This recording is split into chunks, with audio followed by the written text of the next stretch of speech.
It's not easy to let go of certain donors, but there comes a time in every fundraising cycle when you'll need to transition a donor relationship to someone else. Whether the donor is moving from mid-level to a major gifts portfolio or from a higher level of giving back into a mid-level or direct response program, you need to have protocols in place so that the transition feels seamless to the donor. And today, we'll be sharing everything about donor handoffs, ways to shift your mindset, and best practices for transitioning donors. Thanks for listening. Welcome to the Nothing But Major Gifts podcast from Veritas Group, featuring Richard Perry and Jeff Schreifels. Twice a month, we bring you the latest and best thinking about major gift fundraising, so you can develop authentic relationships with your major donors. Here are your hosts, Richard and Jeff. Welcome to the podcast today. I'm Jeff Schreifels, and today I've got my colleagues Matt Gill and Theresa Taposi joining me to discuss something that is vital. It's a very vital part of donor management, and that's how to move donors to other fundraisers. Now, I know you might be thinking that's a little odd to focus on something like giving away your donor, but transitioning donors well is such an important part of building a long-term partnership. Because remember, as major gift officers, it's all about nurturing the donor for the organization, right? This is the organization's donor. And as much as we want to have donors love us and talk about how there are donors, it's really the organization's donors that we're caring for. So today, we're going to talk about donor handoffs and how to shift your mindset and the best practices in transitioning donors. But before we get started on this, let's give Matt and Theresa an opportunity to introduce themselves. Matt, let's start with you. Hey, thanks, Jeff. And hey, everyone. My name is Matt, coming at you from Minneapolis, Minnesota. My third year with Veritas. Spent a bunch of time before Veritas in major gifts and fundraising leadership. Spent some time in the Navy as well, in doing special operations and public affairs, still in the reserves. And just thrilled to be walking alongside fundraisers, making a difference all over the world. Great. And I am Theresa Taposi. I hail from Cleveland, Ohio. I have been lucky to work with Veritas for the past 6 years as a client experience leader, working with MGOs and MLOs from all over the world and just really connecting them with their donors and helping to make a difference. So love it. Awesome. Well, thank you both for being here. Now, let's start talking about what a donor handoff is and why this comes up. Yeah, Jeff, you mentioned a little bit in your intro, like every relationship manager should be prepared to hand off donors either from mid-level to major gifts or from, one MGO to another, major gift officer, start preparing for that handoff from day one. Yeah. And I think it's worth lingering on this because we're just a part of this donor's journey with the organization. And even if we've been with the organization for a long time, I mean, donors can be with organizations for decades and decades. At some point, we will all leave the organization we're with. We will either retire or move on to a different opportunity. I mean, gosh, this kind of thing can happen. This kind of thing can happen unexpectedly, right? We can leave for any number of reasons very quickly. But the donor is going to continue to stay with the organization and continue on their journey with the organization. So I would urge everyone to get your head and your heart right about who these donors are and whose these donors are. And we as relationship managers are merely stewarding this long-term relationship that should far outlive our role or tenure. Yeah. And so what does that look like? I mean, we want to serve our organization. We want to, we both we and the donors care, about the organization an awful lot. We want to serve the organization. So this looks like keeping notes in a database, keeping plans and goals documented so that if you don't come into the office tomorrow, if you're not here to pick up where you left off today, that someone else can come behind you and they understand what the donor cares about, they understand what the donor needs, and they understand where you were going with the donor. And so you gotta enter any relationship with your donors with that in mind, with that high level, understand that the donor is journeying with the organization and you're along for part of that journey. Very well said. Very well. Love it. So we know these handoffs can happen in a variety of ways, right? So let's talk about those, starting with moving a donor from mid-level to major gifts. Yeah, absolutely. And obviously that's something we're aiming towards in major gifts. That's one of the three key metrics is we're moving people up to major gifts. That's part of keep, lift, move. So, when you think about moving those, the first thing to make sure you have your head wrapped around is this donor truly ready to move to major gifts? So thinking about first off, are they giving at a major gifts level? And not just that, but are you confident it's not just a one-time gift? Making sure we don't see one of those cases where a donor's had a windfall or something and they give at this higher level, but they aren't really in a position to sustain that higher level of giving. We want to make sure we're confident in that. Do you have a two-way relationship with the donor? So that is really key. We would never even consider moving a donor to a major gifts portfolio unless they are relationally engaging with you as a mid-level officer. And that's a really, strong indicator that they want to continue to engage. If they filled out your lovely survey or questionnaire, that's wonderful. But if that's the only time you've ever heard from them, it sounds like your caseload and mid-level might be a better position for them for now. Mhm. And so beyond that, are there other indicators that more time and attention will yield greater results? So are they interested in having in-person meetings or more in-depth conversations? In the conversations you have, are you seeing indicators of bigger inclination, indicators of capacity? We have a whole webinar that hopefully a lot of you have listened to around all those different triggers. So just kind of thinking about that and paying attention there. The big thing is that you want to move people to major gifts who would actually truly thrive there. Yeah. We want to make sure you're doing a service to the donor, you're doing a service to your colleague as a major gift officer to make sure that this is a person who actually would continue on that donor journey in major gifts. What we don't want to do is move someone up to major gifts because, oh, well, they crossed the threshold. Yeah. And then they end up ping-ponging back and forth between caseloads. That's not doing the donor's relationship with the organization any good. Right. So you got to think of all that just to decide if you're moving them. Right. And once you've decided that they're a good candidate, take a little time and wrap your head around everything you know about your relationship with the donor. Organize your own thoughts because the plan here is you want to have a strong recommendation for a handoff plan and have kind of downloaded all your thoughts to share with your colleague. So what has your relationship been with them? Not just what are their communication preferences, but what kind of things have been getting them really engaged? Which kind of communications really get them excited and get them responding to you? Actually, if you think about all those lovely teal columns in the DEP that track interest and communication preferences and how they like to give and when they like to give and just all of those key pieces, we know you have it in the DEP. We know you have it in the database because you are honoring your organization and you're doing that. But just think about that because there's also a little extra nuance when you're able to talk with your colleague about it. You've prepared your thoughts. Then you want to have a meeting with your colleague who is going to take on this donor. So during this meeting, you always want to accomplish two things.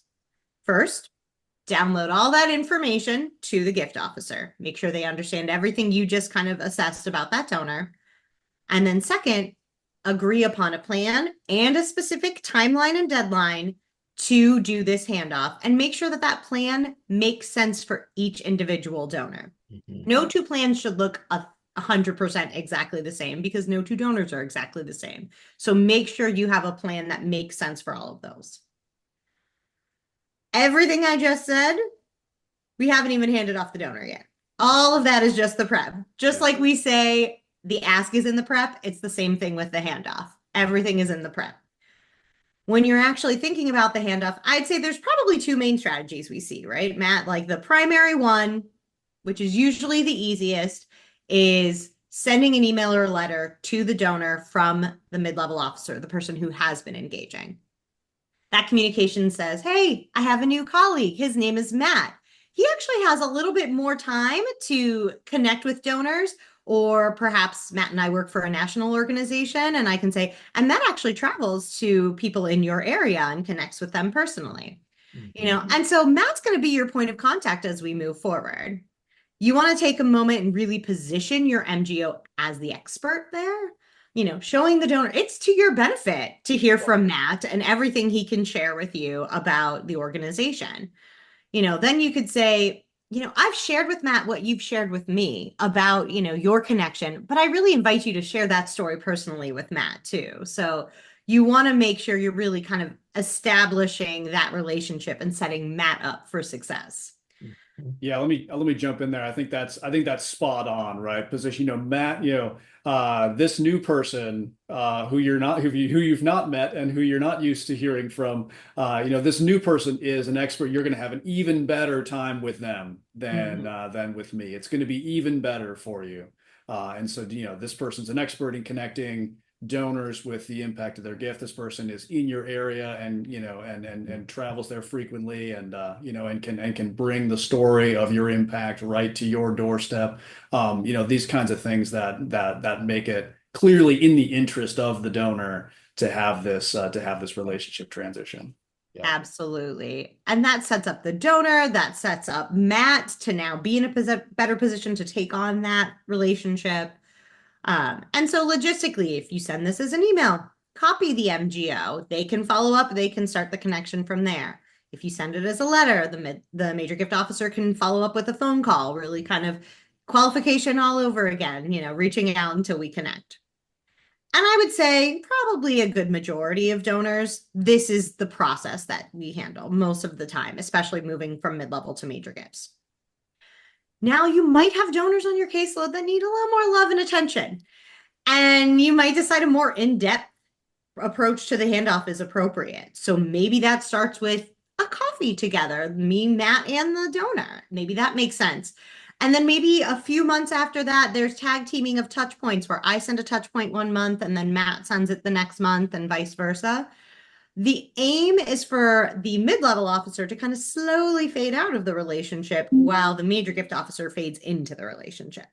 So we also know, Matt and I both know this, that some donors get emotions around moving to a new person. So I think it's really important, especially as you build these kind of slow plans, that you honor those emotions. You can make sure you reiterate things like, I'm not going away. You could still reach out to me. I just, Matt will be your primary point of contact for all of the important bits of information. So, a lot of handoffs do also happen during our caseload refresh period too. We know we're looking at donors and we're looking at our caseload, so that makes a lot of sense. But if you're a mid-level officer, that should not be the only time you're looking for opportunities for handoffs. If you have somebody that is kind of on the cusp for you and they ask for a tour, for instance, can your major gift officer join you on that tour? Bring them along and have that experience. Or maybe the donor's going to an event and you could take the mid or donor and walk them right over to your colleague and make that introduction. And then maybe that's step one of this kind of multi-step handoff process. Yeah. Always be looking for those because that feels so much more organic than anything that we have to force at a specific time of year. But I think the one thing to remember to make all this work, all those logistics, is trust and communication between the teams. Yeah, so important. If I don't trust Matt to handle donors as well as I think I'm handling them, I'm not going to feel comfortable moving them to him, especially if we think about we're taking an A-level donor from a mid-level caseload, and now they're likely becoming a C-level donor on a major gifts caseload. So if there's not trust and communication between these two programs, we can't ensure that the quality of the donor experience is sustained between when they were on a mid-level caseload and when they're on a major gifts caseload. So that is key. You need to be building up that trust and really make sure you're communicating between the teams regularly. Yeah. All right, so that is great. So mid-level to major gifts, we just got a great download there. Now, another scenario we often see is when a donor or a caseloads are transferred from one MGO to another. So why don't you walk us through that process, Matt, and what does that look like? Sure. And I think, a lot of what Theresa just said can apply here as well. The Yeah. deliberate approach to what does this donor need? Is it a letter? Is it a face-to-face meeting? Is it a phone call with a warm handoff? What's the right way to make this transition? Right. We've got to think about the various options in front of us, different processes that could work and just be methodical. And I think, Theresa, you said something really important. Donors have feelings too, right? Donors get it. We do this work with so much love, and we love our donors a ton. And our donors, I think, love us as well. They love to hear from us. They've developed a relationship with us. They care about what our kids are doing. They care about our pets. They care about our career progression. Even like there's oftentimes a scenario where a major gift officer has gotten promoted within the organization and has to make a donor transition, a bunch of donor transitions, and the joy in those meetings as the donors are like, "Congratulations! I'm so excited for you. You're gonna do great." And meeting the new person and thinking about the donors' feelings too. Are their feelings going to be hurt that they didn't get to come with you now that you're the VP and they have to be transitioned to another relationship manager. That's all got to be taken into account. So be methodical, right? Be deliberate, be thoughtful. Take the donor's needs and feelings into account, but don't delay in the process either. There's this phrase like clear is kind. Sometimes you got to rip the band-aid off and just say like, look, we gotta make this happen, and we gotta do it now. Especially if, say, Theresa is getting promoted to being the VP and she is handing donors to me, and I'm brand new at the organization and I'm over here languishing just waiting to get my caseload, and Theresa's like trying to start her new job as the VP and maintain these relationships, and like try and get everything together for the transitions, and and answering the calls from the board and the CEO, and there's all this stuff that she's trying to manage, like get those donors transitioned so that their journey can continue, so they can be cared for, and so that your new MGO isn't sitting there twiddling thumbs and waiting for the job Yeah. to start. Man, I'm really busy. Sorry about that, Matt. I know, Theresa, you got a lot on your plate. You're very capable, but let me help you out here. All right. So again, not everyone needs this face-to-face handoff, right? I Right. think I think taking every donor's needs into account is important, and like I think we know who's the person who most needs to go to lunch and spend an hour with the old and the new relationship manager, and it's not everybody. Right. It's just a hand, it's the A folks, it's the most engaged, it's the people that you're working towards transformational giving with. It's the people that that's we know who these folks are, and most of the donors, even qualified on a major gift caseload, is that we can make these transitions relatively smoothly and swiftly, if deliberately. So be deliberate, sensitive, and swift, I think, Mhm. is a Absolutely. good rule for that. Now, there's also scenarios, Theresa, you didn't get promoted to be the VP. You left rapidly. Oh, okay. Why did you leave? Did you get your dream job somewhere else? Won the Was there lottery? a health, a health or death situation? Did you get notification from the Navy Reserves of a deployment to Afghanistan at a time of the Navy's choosing? You know, that's one of those scenarios, right, where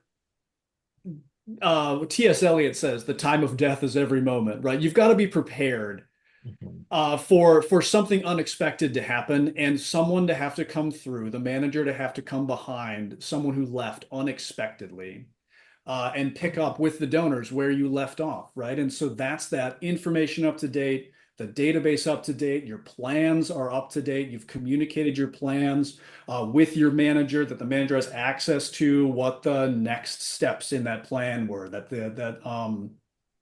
they can pick up where you're going with the donor, and they can continue to care for that donor as the donor needs. In that scenario, right? Relationship manager's gone. There's no face-to-face Right. handoff. There's no warm handoff. There's only the manager reaching out to the donors Yeah. and letting them know about the change, letting them know who the interim point of contact is. It's usually the manager themselves. And then in time, as we hire behind the gift officer, as we hire behind and bring that person up to speed, then making that transition to the new person, almost in the same way that we just described before, where it's, there's a few people that have been engaged with that manager. There's a few people that need that really warm introduction, that warm handoff. But really, that new gift officer comes to this caseload that was previously qualified for a gift for the old MGO. But they have to approach it almost like qualifying again, where they're doing their intro letter, they're reaching out, they're following up, and they're trying to establish two-way communication with all of these donors again. I call those people pseudo qualified because at some point in time they were qualified to your organization, but right now you're still in that qualification phase again. Yeah. And taking the donor's feelings into account, there's likely going to be some feelings, right? Maybe you're coming into a scenario and you're the fifth relationship manager in 3 years, Mm. and that becomes a fraught situation, Yeah. and that you have to start the relationship with, and managers should be aware of that as they're bringing new folks into that situation. You bring up a good point, Matt, because one of the key pieces that I coach on is if you are that person in the scenario and you are now relationship manager number 5, make sure you are showing the donor that you've done all your homework Yeah. because they don't necessarily want to have to tell their whole story again. Yeah. So saying something like, Matt, I was reading in the notes that you had shared previously that you really care about X, and, that's really wonderful. Would you be, interested in sharing a little bit more about that with me? So being permission based, but also showing them, you don't have to start from point zero. I at least have something to go on. That's a great point, Theresa. Yeah. Yeah. Yeah. I mean, if you put yourself in the donor shoes, because this happens, because as we all know, turnaround, happens a lot, like 15 to 18 months on average. So it's very possible that a donor who's been there a long time has gone through many relationship managers, and it could be really frustrating. So taking that time to really understand who the donor is, and that's why, again, it's so important to put all those notes in that you hate doing, right? But it's really important because it will help the donor feel at ease that somebody knows who they are. So really good point. Now, okay, we can't forget to touch on when a donor needs to move from the major gifts, maybe back down to mid-level, which Yeah. is a really delicate balance. So, Theresa, how do you handle that? Yeah, absolutely. I mean, I think we know over time a major gift officer's caseload that we always say that the quality of the caseload improves over time. Yeah, Part of that is there will be donors that we figure out as they've been in a major gift caseload that is not the place to serve them best, that really a mid-level caseload would serve them better. And there's a few different groups that may fall into. One is the donors who are non-responsive from your pool. So you have done your due diligence, you've gone through all steps of the qualification process, yeah. and they never responded at all. They never relationally qualified. So the good news is those ones are really easy. Mhm. All you really need to do, if everyone's read our qualification white paper, the last step of that is a personal handwritten note. So if you have a mid-level program that is ready to take on donors, you can just use that handwritten note as introducing the mid-level officer. Hey, it's been, I've been sharing things with you. As we move forward, Matt's going to be reaching out to you from now on. Very simple, because we know they're not responding, and mid-level might be the place. Now, 10 months from now, after Matt's been engaging with that person, if they, come out of the woodwork and now they're the most chatty, talkative, wonderful, engaged donor ever, we can consider at what point in time do we then reintroduce the major gift officer. But we'd take that all, think about the timing for that. Beyond those folks, though, you might find other donors in your portfolio who are qualified, but maybe over time you learned it was really a one-time gift, or their circumstances have changed and they won't be giving it a major gift level, or they really don't want that much attention. They're engaging, but they're a little bit more on the hands-off side. If you have donors in that category who are very engaged, but perhaps we found out after being really engaged with them that they're never going to be able to give it this major gift level again. Be extra sensitive to those. As Matt said, donors have feelings. We need to be making our plans in a way that's honoring of them. So you don't want to dump them right after you learn, hey, they're not giving it this level. And I say, okay, well, here's Matt. Like, he'll talk to you now. Make sure you're just being honoring of the timing of that. Maybe that's a very slow transition over to a mid-level officer. Maybe that's that like fade in, fade out in the same way. Sometimes language you can use in these kind of scenarios is something like, I've taken on some new responsibilities, and, Matt is going to be your point of contact moving forward. We're often a little vague in these scenarios because we don't want to say, well, you're not giving enough anymore. That's not an appropriate way to be talking with anyone. We would more talk about, hey, I've taken on some more responsibilities. Matt's going to have the opportunity to connect with you in the way that you want to be connected with, and really honoring that. If they're not engaged or their giving's dropped down, you might not need to do as much of a formal handoff at all. It may be simply that Matt, sends a letter introducing himself and says, hey, you may have heard from Theresa in the past, but now you'll be hearing from me moving forward. For some donors, if they kind of stopped engaging as much, that might be the simplest solution for them. So. Awesome. Good stuff. And the main takeaway here is that it's all about your donor's journey, right? Your goal in all of this is to be thoughtful about the journey and the long-term partnership you're building with that donor. Matt and Theresa, thanks for joining me today. And to everyone listening, I hope this has provided you with some practical ideas and strategies you can use with your donors. And if you'd like to learn more about transitioning donors, what indicators to listen for, and how to meaningfully manage your donors once they've moved onto your caseload, be sure to check out our certification courses in mid-level fundraising and major gifts. The next sessions are in February, which means you can get in on our early bird rate when you register. You can sign up by visiting the links in the show notes or by heading directly to our website. Thanks, and we'll see you next time. Thank you for joining us for the Nothing But Major Gifts podcast from Veritas Group. Richard and Jeff also write an ongoing blog that you can subscribe to for free at veritasgroup.com. Please join us again next time.